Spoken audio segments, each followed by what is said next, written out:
오늘 우리에게 주시는 하나님 말씀은 고린도전서 4장 1절부터 13절까지 말씀입니다. 사람이 마땅히 우리를 그리스도의 일꾼이요 하나님의 비밀을 맡은 자로 여길지어다. 그리고 맡은 자들에게 구할 것은 충성이니라. 너희에게나 다른 사람에게나 판단받는 것이 내게는 매우 작은 일이라 나도 나를 판단하지 아니하노니 내가 자책할 아무것도 깨닫지 못하나 이로 말미암아 의롭다함을 얻지 못하노라. 다만 나를 심판하실 이는 주시니라. 그러므로 때가 이르기 전 곧 주께서 오시기까지 아무것도 판단하지 말라. 그가 어둠에 감추인 것들을 드러내고 마음의 뜻을 나타내시리니 그때에 각 사람에게 하나님으로부터 칭찬이 있으리라. 형제들아, 내가 너희를 위하여 이 일에 나와 아볼로를 들어 본을 보였으니 이는 너희로 하여금 기록된 말씀 밖으로 넘어가지 말라 한 것을 우리에게서 배워 서로 대적하여 교만한 마음을 가지지 말게 하려 함이라.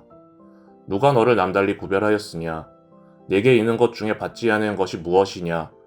내가 받았은즉 어찌하여 받지 아니한 것 같이 자랑하느냐? 너희가 이미 배부르며 이미 풍성하며 우리 없이도 왕이 되었도다. 우리가 너희와 함께 왕노릇하기 위하여 참으로 너희가 왕이 되기를 원하노라. 내가 생각하건대 하나님의 사도인 우리를 죽이기로 작정한 자 같이 끄트머리에 두셨음에 우리는 세계 곧 천사와 사람에게 구경거리가 되었노라. 우리는 그리스도 때문에 어리석으나 너희는 그리스도 안에서 지혜롭고 우리는 약하나 너희는 강하고 너희는 존귀하나 우리는 비천하여 바로 이 시각까지 우리가 줄이고 목마르며 헐벗고 매맞으며 정처가 없고 또 수고하여 친히 손으로 일을 하며 모욕을 당한즉 축복하고 박해를 받은즉 참고 비방을 받은즉 권면하니 우리가 지금까지 세상의 더러운 것과 만물의 찌꺼기 같이 되었도다. 아멘. 감사와 소망의 인사로 고린도전서를 시작한 사도 바울은 하나님 말씀의 정과 망치를 들고 분란에 휩싸인 고린도 교회를 새롭게 다듬어 갑니다. 특별히 오늘 본문에서는 참된 신앙인가, 사역자의 정체성이 무엇인지, 그리고 십자가를 따르는 삶의 본질이 무엇인지를 강의하며 주님의 몸된 교회의 회복을 편지합니다. 바라기는 주님께 부름받은 우리들도 거룩한 교회의 정체성과 삶을 되돌아보는 시간 되면 좋겠습니다. 먼저 사도 바울은 고린도 교회 성도들을 향해 자신과 동역자들을 어떻게 바라보아야 할지 선포합니다. 오늘 본문 1절 말씀입니다.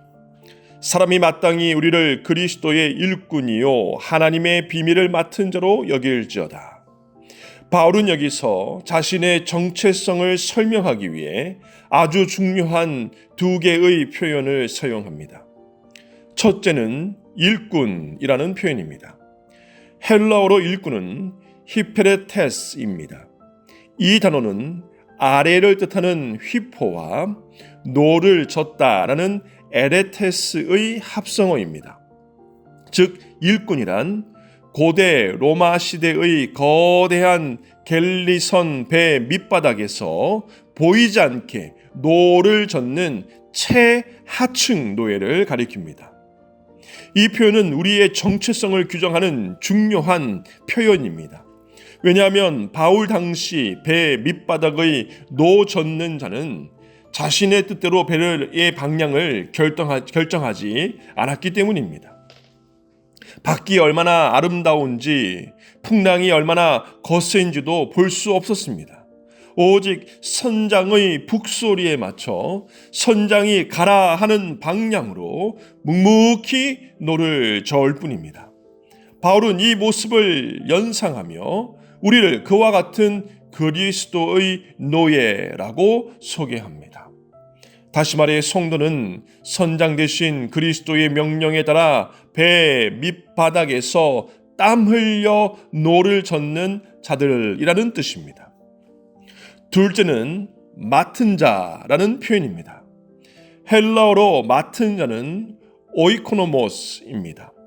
이 단어는 집을 뜻하는 헬라어 오이코스와 관리하다는 뜻의 헬라어 네모의 합성어입니다.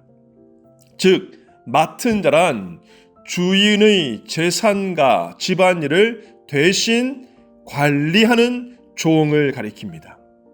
여기서 기억해야 할 청지기의 특징이 있습니다. 청지기는 자기가 관리하는 엄청난 재산 중 단 1원도 자기 것이 없다는 사실이 그러합니다. 그리고 바울은 성도와 자기 자신을 그런 청지기, 맡은 자로 묘사합니다. 다시 말해 성도는 철저히 주인이신 하나님의 뜻대로 하나님의 비밀, 즉 복음을 나누어 주며 선포하는, 관리하는 통로에 불과하다는 고백입니다. 청지기의 사명을 이해하기 위한 한 예화가 있습니다. 어느 은행원이 하루에 수십억 원의 현금을 만지며 거래를 성사시킵니다. 그러나 퇴근할 때 그 돈을 자기 주머니에 넣고 가지는 않습니다. 왜냐하면 그 돈은 은행의 것이며 고객의 것이기 때문입니다. 우리의 직분과 은사와 인생과 물질도 마찬가지입니다. 하나님께서 교회를 섬기고 세상을 구원하라고 그 직분과 은사와 물질과 우리의 모든 것들을 우리에게, 여러분에게, 나에게 잠시 맡겨주신 것입니다. 그렇기에 2절에서 바울은 그리고 맡은 자들에게 구할 것은 충성이라고 선언합니다.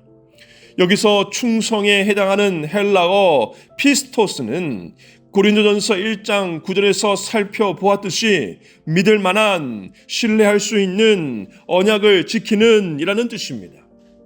다시 말해 주님이 보시기에 믿고 맡길 만한 자세와 각오가 필요하다라는 뜻입니다. 신실하신 하나님께서 우리를 향해 변함없는 모습으로 사랑하시듯이 성도로 부름받은 우리 또한 동일하게 충성하는 몸부림이 있어야 한다는 뜻입니다. 이어서 바울은 참된 일꾼이 가져야 할 자유함에 대해서도 이야기합니다. 3절과 4절 말씀입니다.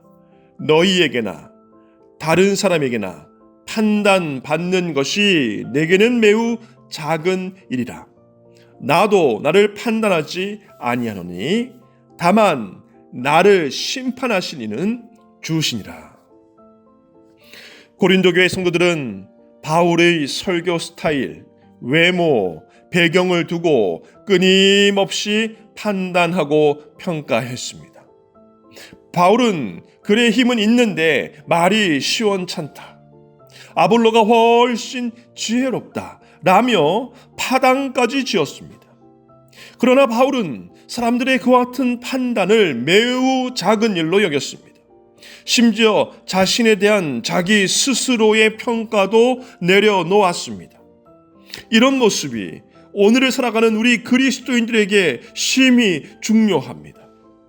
왜냐하면 우리도 신앙생활을 하다 보면 여러 사람들의 시선과 평가에 얽매일 때가 많기 때문입니다.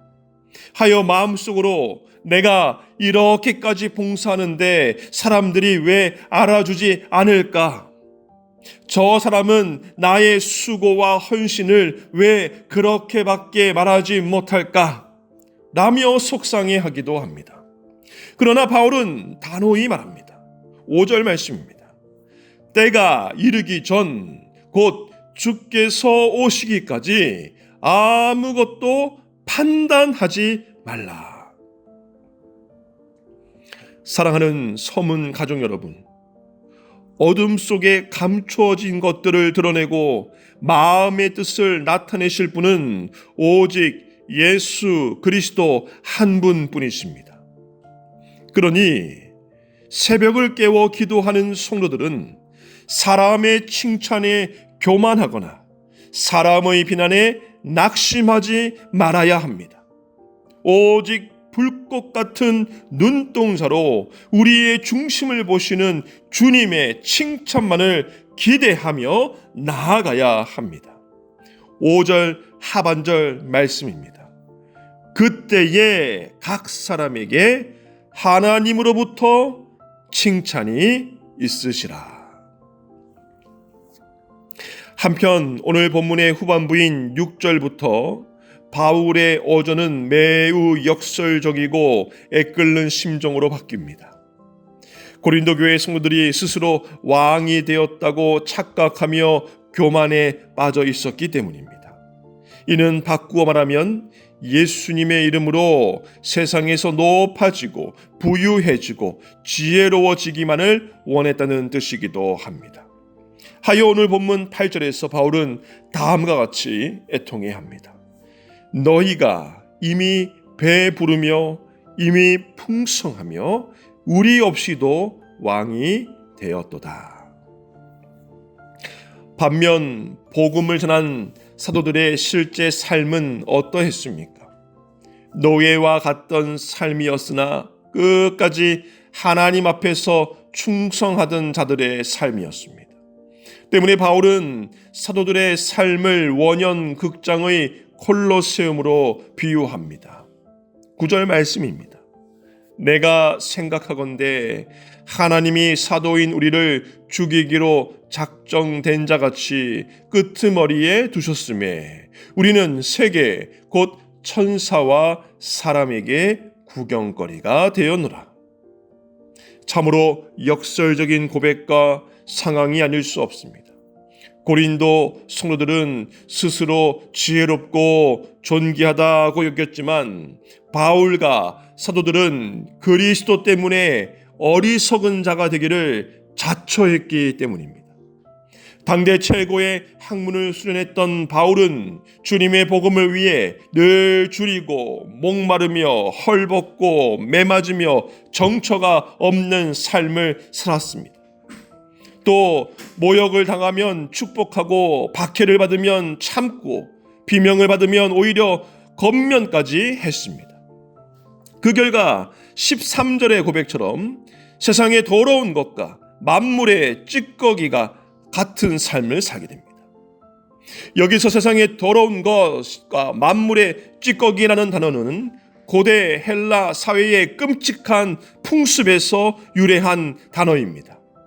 왜냐하면 도시에 전염병이나 큰 재앙이 들 때 당시 사람들은 도시의 가장 밑바닥에 있는 범죄자나 버림받은 자들을 잡아다가 신들의 노여움을 풀기 위한 희생 제물로 바다에 던지곤 했기 때문입니다. 그때 그 희생된 자들을 가리켜 페리카타르마, 즉 세상의 더러운 것, 그리고 페리프세마, 곧 만물의 찌꺼기라고 불렀습니다. 결국 바울은 교만하여 왕 노릇하려는 고린도 교인들을 살리기 위해 자신이 세상에 가장 천대받는 희생 제물처럼 바닥에 찌꺼기가 되어도 좋다라고 고백한 것입니다. 이것이 바로 십자가의 은혜로 구원받은 성도의 참된 모습입니다. 헨리 나우엔이라고 하는 사역자가 있습니다. 하버드 대학의 종신 교수직이라는 영광스러운 왕의 자리를 내려놓고 그는 중증 장애인 공동체인 데이브레이크라고 하는 기관으로 들어갑니다. 그곳에서 그는 지적 장애를 가진 아담이라는 청년의 옷을 입히고 목욕을 시키는 주님의 일꾼으로 살아갑니다. 세상 눈에는 하버드 교수가 장애인의 목욕을 시키는 것이 어리석은 것이고 찌꺼기 같은 삶으로 보였을지 모릅니다. 그러나 그는 그 낮아짐의 자리, 배 밑바닥에서 비로소 진짜 예수 그리스도를 만났다고 고백합니다. 사랑하는 새벽 성도 여러분, 기억하시기 바랍니다. 십자가의 길은 상향성이 아닙니다. 십자가의 길은 하향성입니다. 높아지려는 세상 속에서 우리는 그리스도를 위하여 기꺼이 낮아지고 어리석어지는 자들입니다. 그것이 성도의 삶이며 교회의 정체성입니다. 이것이 바로 그리스도인들의 영향력이며 세상을 복음으로 변혁시킬 수 있는 가장 강력한 하나님의 힘인 줄로 믿습니다. 말씀을 맺습니다. 오늘 우리는 하나님 앞에서 어떤 모습으로 서 있습니까? 혹시 고린도 교회 성도들처럼 내가 받은 모든 은혜가 내 능력인 양 교만하여 스스로 왕자에 앉아 다른 사람들을 판단하고 있지는 않습니까? 십자가의 복음은 우리를 왕의 자리가 아니라 배 밑바닥에 노 젓는 자리로 부릅니다. 내 것을 주장하는 주인이 아니라 주님의 것을 나누는 청지기로 부릅니다. 세상의 칭찬에 연연하는 대신 그리스도를 위하여 기꺼이 어리석어지는 자리, 만물의 찌꺼기처럼 희생하는 사랑의 자리로 우리를 초대합니다. 그러니 이 새벽 주님 앞에 이렇게 기도하여 나아가면 좋겠습니다. 주님, 내가 내 삶의 주인이 아님을 고백합니다. 내게 주신 직분, 건강, 물질, 시간을 주님의 뜻으로만 사용하는 신실한 청직이 되게 하여 주시옵소서. 또한 사람들의 시선과 판단으로부터 나를 자유케 하여 주시옵소서. 오직 불꽃 같은 눈으로 나를 감찰하시고 칭찬하실 주님 한 분만을 바라보며 묵묵히 배 밑바닥에서 기도의 노, 섬김의 노를 젓는 일꾼 되게 하여 주시옵소서. 끝으로 스스로 높아지려는 교만을 십자가에 못 박고 오늘 하루 내 가정과 직장 그리고 교회에서 기꺼이 남을 나보다 낮게 여기는 그리스도를 위해 어리석은 자 되게 하여 주시옵소서. 오늘 하루도 주신 말씀을 기억하며 기도와 말씀으로 전진하는 저와 여러분 되시기를 주님의 이름으로 간절히 축원합니다.